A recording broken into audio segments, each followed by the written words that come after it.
अच्छा, तो तू है भोला, तू हमसे बदला ले रहा है। आज तो तेरा खैर नहीं, तुझे तो इसकी सजा जरूर मिलेगी।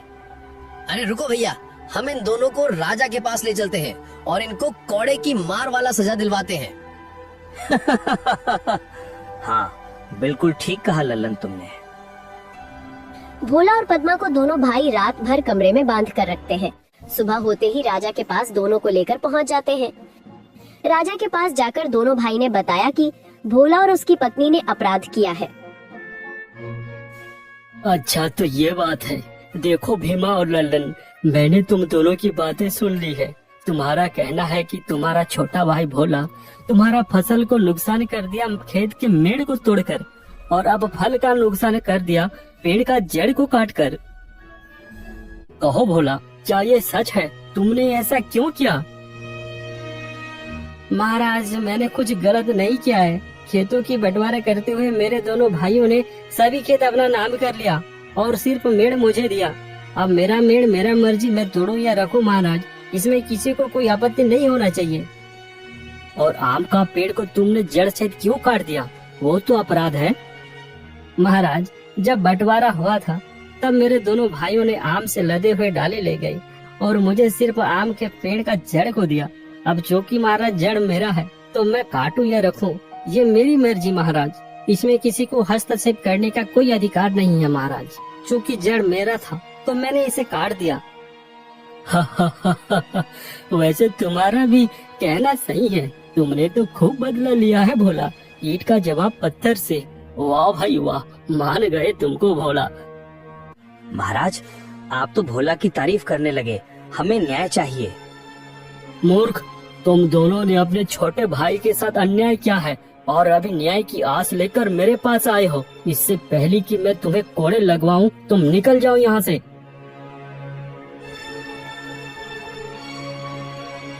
उस भोला की इतनी हिम्मत, उसने सरेआम हमें बेइज्जत किया है। उस भोला को तो सबक सिखाना ही पड़ेगा। हाँ भैया, नहीं छोड़ेंगे उसे। भोला और उसकी पत्नी रोज की तरह आज भी मुखिया के खेतों पर काम कर रहे थे। दोपहर के बाद जैसे ही दोनों खाना खाने बैठते हैं, तभी वो चिड़िया दोबारा उनके पास उड़ कर आती है। अरे अरे, यह चिड़िया तो फिर से यहाँ आ गई। लगती है भूखी होगी बेचारी। चलो मैं इसे कुछ खाना खिला देती हूँ। देखो ये चिड़िया कितनी प्यारी है। अगर मेरा भी कोई संतान होता तो उसे भी मैं इसी तरह खाना खिलाती। पद्मा ने उस चिड़िया को खाना खिलाया। खाना खाने के बाद वहाँ एक चमत्कार हो गया। चिड़िया अचानक एक युवक के रूप में बदल गया। आप दोनों ने मुझे वापस इंसानी रूप में लाया है। आज के बाद आप दोनों मेरे माता पिता हो। अरे अरे, ये क्या? ये तो अभी एक चिड़िया थी, अब इंसान कैसे बन गया? कहीं तुम कोई बहरूपिया तो नहीं? चले जाओ यहाँ से। युवक को अचानक देख डरने लगे कि तभी वहाँ ऋषि चरण दास जी पहुँच जाते हैं। देखो भोला, तुम दोनों को डरने की कोई जरूरत नहीं है। ये युवक आज के बाद तुम्हारा है। तुम्हारा ही संतान की तरह तुम दोनों के संग रहेगा। क्या ये सच है बाबा? ये हमारा बेटा बनेगा? हाँ पद्मा, तुम हमेशा नाराज थी ना। आज के बाद तुम इसे अपना बेटा बना लेना। 20 वर्ष मैंने इस घड़ी का इंतजार किया है और आज वो समय आ गया है। 20 वर्ष? बाबा, क्या कोई रहस्य है? हाँ भोला, आज से 20 वर्ष पहले की बात है, जब मैं प्रातः स्नान के लिए नदी पर गया था। तभी नदी किनारे एक बच्चा रोते हुए मुझे मिला था।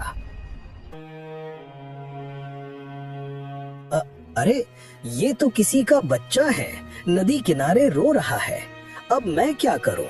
इसे यहाँ अकेले छोड़ भी नहीं सकता।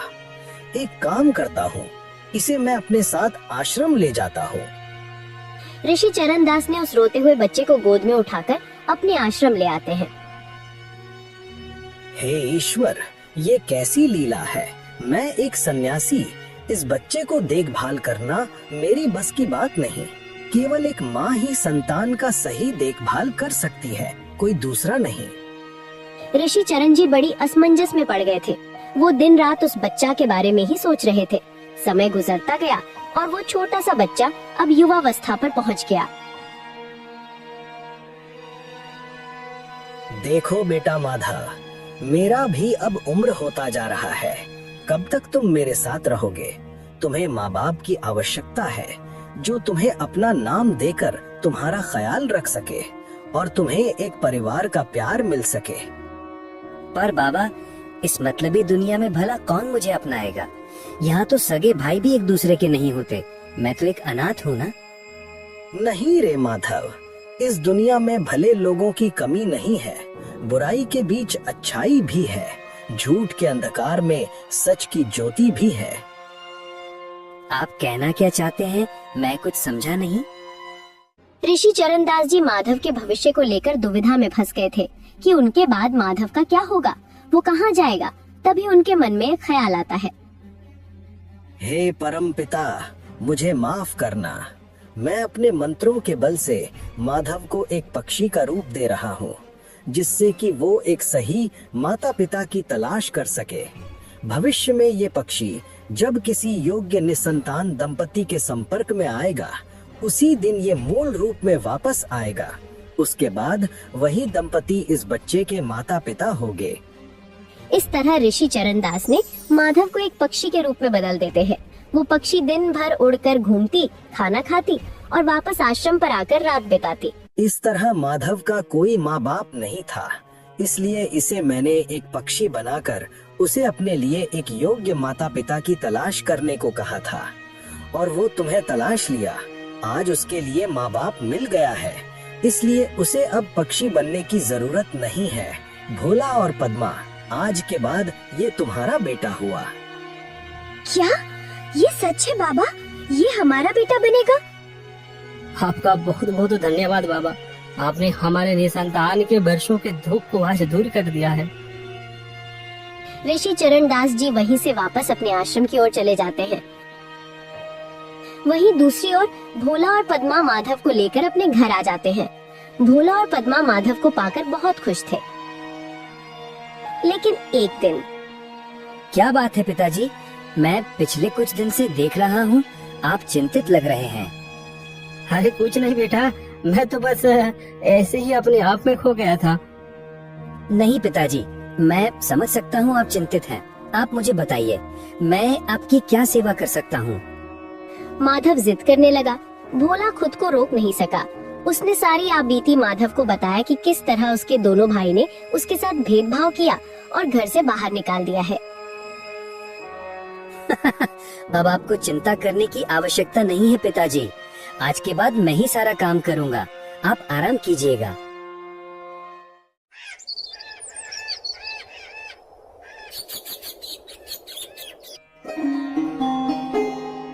पिताजी, मैं जरा अपने चाचाओं से मिलकर आता हूँ, तब तक आप अपना ख्याल रखिएगा। नहीं बेटा नहीं, वहाँ मत जाओ, वो लोग अच्छे नहीं हैं। पिताजी, अब आप देखते जाइए, आपका ये माधव अब कैसे अपने चाचाओं को चक्की पिसवाता है। पिता के मना करने के बाद भी माधव अपने साथ एक कुल्हाड़ी लेकर भीमा के घर पहुंच जाता है। अरे वो कौन हो तुम और यहाँ क्या लेने आए हो? चाचा जी नमस्ते। आपने मुझे पहचाना नहीं? मेरा नाम माधव है। मेरे पिताजी भोला ने मुझे आपके पास भेजा है। क्या भोला का बेटा? रातों रात भोला का बेटा कहाँ से टपक गया? अरे पागल, ये क्या मजाक है? भोला के पास तो कोई संतान नहीं है, तुम जरूर कोई चालबाज हो। ललन, मुझे लगता है ये भोला का कोई नया चाल है। हमें सावधानी से काम करना होगा। अच्छा चलो, अच्छा ठीक है, बताओ तुम यहाँ क्या करने आए हो? जाओ अपने बाप के पास। चाचा जी, मैं अपना छत लेने आया हूँ, जो आपने अपने कमरे के ऊपर लगा रखा है। अरे तुम पागल हो गया क्या? कहाँ है तेरा छत? अरे चाचा जी, लगता है आप भूल गए। आप लोगों ने पिताजी को बंटवारे में जो छत दिया था ना, और कमरे जो आप लोगों ने रखे थे, अब मैं उसी घर का छत को लेने आया हूँ। अरे अब ये क्या नया नाटक? अगर तू ये छत ले जाएगा तो फिर हमारा कमरा किस काम का होगा? ये लड़के, तू ये छत नहीं तोड़ सकता, अंजाम बहुत बुरा होगा। मैं तो बस मेरा काम करने आया हूँ, आप लोग मेरे काम में दखल क्यों दे रहे हो? इतना कहकर माधव घर के ऊपर चढ़ जाता है और छत को तोड़ देता है। छत टूटने के बाद घबराकर दोनों भाई राजा के पास शिकायत करने पहुंच जाते हैं। अरे भीमा और लल्लन, तुम दोनों फिर से वापस आ गए। बताओ अब क्या हुआ? महाराज, एक जरूरी खबर हमें आपको बतानी है। जरूरी खबर? ऐसा है तो फिर बताओ, क्या खबर लाए हो? महाराज, भोला के पास कोई संतान नहीं है। अचानक रातों रात उसका संतान पैदा हो गया, और वो भी करीब 20 साल का लड़का। हाँ महाराज, और उसने एक सुबह हमारे घर के सारे छत को तोड़ दिया है और कहता है राजा भी मेरा कुछ नहीं बिगाड़ सकता। सावधान महाराज, मुझे लगता है वो एक बहरूपिया है या फिर कोई गुप्तचर हो सकता है। महाराज, अगर आपने समय रहते उसे गिरफ्तार नहीं किया तो हमारे राज्य और आपकी सिंहासन के लिए खतरा है। अच्छा, तो ये बात है। सैनिकों, जाओ उस भोला और उसके उस आकस्मिक लड़के को लेकर तुरंत राज दरबार पर हाजिर करो। कुछ देर के बाद सैनिकों ने भोला और माधव को पकड़कर राज दरबार पर हाजिर करते हैं। सुनो भोला, क्या ये तुम्हारा संतान है? हाँ महाराज, यह मेरा ही लड़का है। इसका नाम माधव है। माधव, तुमने इनके घर की छत को क्यों तोड़ दिया? और तुमने कहा कि राजा भी मेरा कुछ नहीं बिगाड़ सकते। तुम्हारी इतनी बड़ी हिम्मत कैसे हुई? महाराज, मैंने कुछ गलत नहीं किया और मैंने कुछ गलत नहीं कहा। सुनिए महाराज, बंटवारे में मेरे दोनों चाचा ने घर और कमरा खुद ले लिया और केवल छत मेरे पिता भोला को दिया। अब मैं अपने पिता के हिस्से का सामान को तोड़ूं या रखूं, ये तो मेरा हक है। इसमें गलती कहाँ है महाराज? मैंने तो बस अपने पिता के हिस्से को तोड़ा है। मैंने चाचा जी के सामान को हाथ भी नहीं लगाया। अरे भीमा, क्या तुमने बंटवारे में भोला को छत दिया था? हाँ महाराज, हमने भोला को बंटवारे में घर का छत दिया था और कमरा हमने रखा था। अरे, ये कैसा बंटवारा है? फिर तो ये सही है। इसमें भोला और माधव का कोई दोष नहीं है। ये गलत है महाराज। अब बिना छत के हम कैसे रहेंगे? तुम अपने आप को बड़ा चालाक समझते हो भीमा। यह बात तुम्हें पहले ही सोच लेना चाहिए था। अब तुम्हारी करनी का फल तुम्हें ही भुगतना होगा। नहीं नहीं महाराज, ये झूठ बोल रहा है। ये भोला का बेटा नहीं है, ये एक गुप्तचर है। मैं गुप्तचर हूँ? इसका क्या आपके पास कोई प्रमाण है? बताओ भीमा, इसके गुप्तचर होने का तुम्हारे पास कोई प्रमाण है? तो फिर तुम इस पर आरोप क्यों लगा रहे हो? महाराज, अगर प्रमाण की बात है तो पहले इस माधव को प्रमाण मांगिए। क्या ये हमारी खानदानी है या कोई बहरूपिया? माधव, क्या तुम अपना प्रमाण दिखा सकते हो कि तुम इनकी खानदानी वारिस हो? महाराज, मेरे पास प्रमाण है, लेकिन सबसे पहले इन दोनों भाइयों को प्रमाण मांगिए। क्या इनके पास खानदानी होने का कोई प्रमाण है? लल्लन और भीमा, क्या तुम्हारे पास कोई प्रमाण है? प्रमाण? नहीं महाराज, ऐसा तो कोई प्रमाण नहीं है। तो माधव, इन दोनों के पास भी कोई प्रमाण नहीं है। क्या तुम्हारे पास खानदानी होने का कोई प्रमाण या सबूत है? हाँ है महाराज, मेरे पास प्रमाण है। भोला ने माधव को पहले ही 4 सिक्के दे रखे थे। माधव अपने जेब से पुराने जमाने के वही 4 रुपए वाले सिक्के निकालकर राजा को देता है और कहता है कि ये प्रमाण है उसकी खानदानी होने का। महाराज, ये रहा प्रमाण। ये पुराने जमाने के सिक्के हैं, जो कि हमारे दादा के दादा जमाने की है। अब ये मेरे पिता ने मुझे दिया है। यह है मेरा खानदानी सिक्का, मेरे पूर्वजों के जमाने का। राजा उन सिक्कों को अपने हाथ में रखकर ध्यान से देखकर कहता है, अरे हाँ, ये तो सैकड़ों साल पुराना सिक्का है। उस समय तो मेरे पिताजी भी राजा नहीं थे, बल्कि मेरी भी दादा के जमाने के उसी समय का यह सिक्का है। इसकी बनावट और इसके धातु बिल्कुल अलग है। आज के जमाने में यह सिक्का करोड़ों रुपए का है।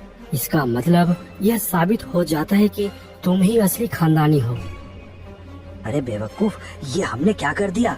जिस सिक्का को हम खोटा समझ रहे थे, देखो आज वो सिक्का ने साबित कर दिया कि वो खानदानी है। हाँ भैया, और राजा बता रहे हैं कि वो अनमोल है, करोड़ों रुपयों के हैं। ये हमसे बहुत बड़ी गलती हो गई। अरे तुम दोनों आपस में क्या फुसफुसा रहे हो? नहीं नहीं महाराज, हम तो बस ऐसे ही आपस में बात कर रहे थे। यह माधव भोला का ही बेटा है। वह खानदानी है, जबकि तुम्हारे पास कोई प्रमाण नहीं है। और उसने छत इसलिए तोड़ा क्योंकि तुम लोगों ने भोला को बंटवारे में छत देकर ठग दिया था। क्योंकि वह उनका छत है, चाहे वह तोड़े या रखे, उस पर हम उंगली नहीं कर सकते। और सुनो भीमा और लल्लन, तुम दोनों ने मेरा और इस राज दरबार का समय खराब किया है। तुम दोनों ने अपने छोटे भाई के ऊपर अन्याय किया है। तुम दोनों को सजा तो मिलकर ही रहेगी। हमें माफ कर दीजिए महाराज, आज के बाद हम दोबारा ऐसा गलती नहीं करेंगे। माफी नहीं, गलती की सजा मिलती है। सुनो मंत्री, मैं ये आदेश देता हूँ कि भीमा, ललन और भोला के खेतों का बराबर बराबर बंटवारा होगा। साथ ही घर भी बराबर हिस्से में बांटी जाएगी। इसके अलावा भोला ने जो संघर्ष किया है और उसने जो कड़ी मेहनत करके जिंदगी गुजारी है, उसके इस धैर्य और साहस को हम प्रणाम करते हैं। और हम ये आदेश देते हैं कि भोला और माधव को हमारे राजघराने की ओर से 5 एकड़ जमीन उपहार में दिया जाए, जिससे कि वह अपनी खेती बाड़ी करके आगे बढ़ सके। साथ ही इन दोनों दुष्ट भाइयों को कारावास में बंद किया जाए। इन दोनों की यही सजा है। जी महाराज, आपकी जैसी आज्ञा। और सुनो मंत्री जी, हमारे इस राज्य में एक होनहार सलाहकार की आवश्यकता थी, जो बल और बुद्धि से निपुण हो। पर उस तरह की योग्य पुरुष हमें आज तक नहीं मिल रहा था। लेकिन भोला के पुत्र माधव के पास वह योग्यता है। इसलिए आज के बाद हम इस राज्य का मुख्य सलाहकार माधव को बनाने की घोषणा करते हैं। इस तरह देखते ही देखते भोला की जिंदगी में एक बड़ा बदलाव हुआ। चारों दिशा से खुशियां ही खुशियां मिल रही थी। पिता की संपत्ति का समान अधिकार मिला, राजघराने से 5 एकड़ जमीन उपहार में मिला और बेटे माधव को राजघराने में मुख्य सलाहकार का पद प्राप्त हुआ। देखा भाग्यवान, तुम हमेशा किस्मत को दोषी बना रही थी ना। देखो आज क्या हुआ। हमारे पास जमीन नहीं था, हमें जमीन मिल गया, वह भी पूरे 5 एकड़। हमारा कोई संतान नहीं था, ऊपर वाले की दया से हमें संतान मिल गया। इस राज्य में हमारा कोई सम्मान नहीं था। आज देखो पद्मा, राजघराने में हमें इतना बड़ा सम्मान का पद मिला है कि हमारा संतान को मुख्य सलाहकार का पद मिला है, यानी कि माधव को मुख्य सलाहकार बनाया गया है। और हमारा पुराना सिक्का जो कभी हम बेकार समझ रहे थे, वो सिक्का तो करोड़ों का निकला पद्मा, करोड़ों का। मुझे माफ कर दीजिए, न जाने मेरे मुंह में जो आया वही बोल दिया। लेकिन ये बात सच है कि समय के आगे किसी की नहीं चलती। समय राजा को रंग तो रंग को राजा बना देती है। इसीलिए हमेशा समय के साथ चलना चाहिए। हाँ पद्मा, और हमेशा एकजुट होकर इंसानों को साथ में चलना चाहिए। बिना पक्षपात के सबको एक जैसा और समान अधिकार मिलना चाहिए। और खोटा सिक्का करोड़ों का निकला। यही है मेहनत, धैर्य और साहस का फल, जो तुरंत नहीं मिलता, लेकिन जब भी मिलता है छप्पर फाड़ के मिलता है।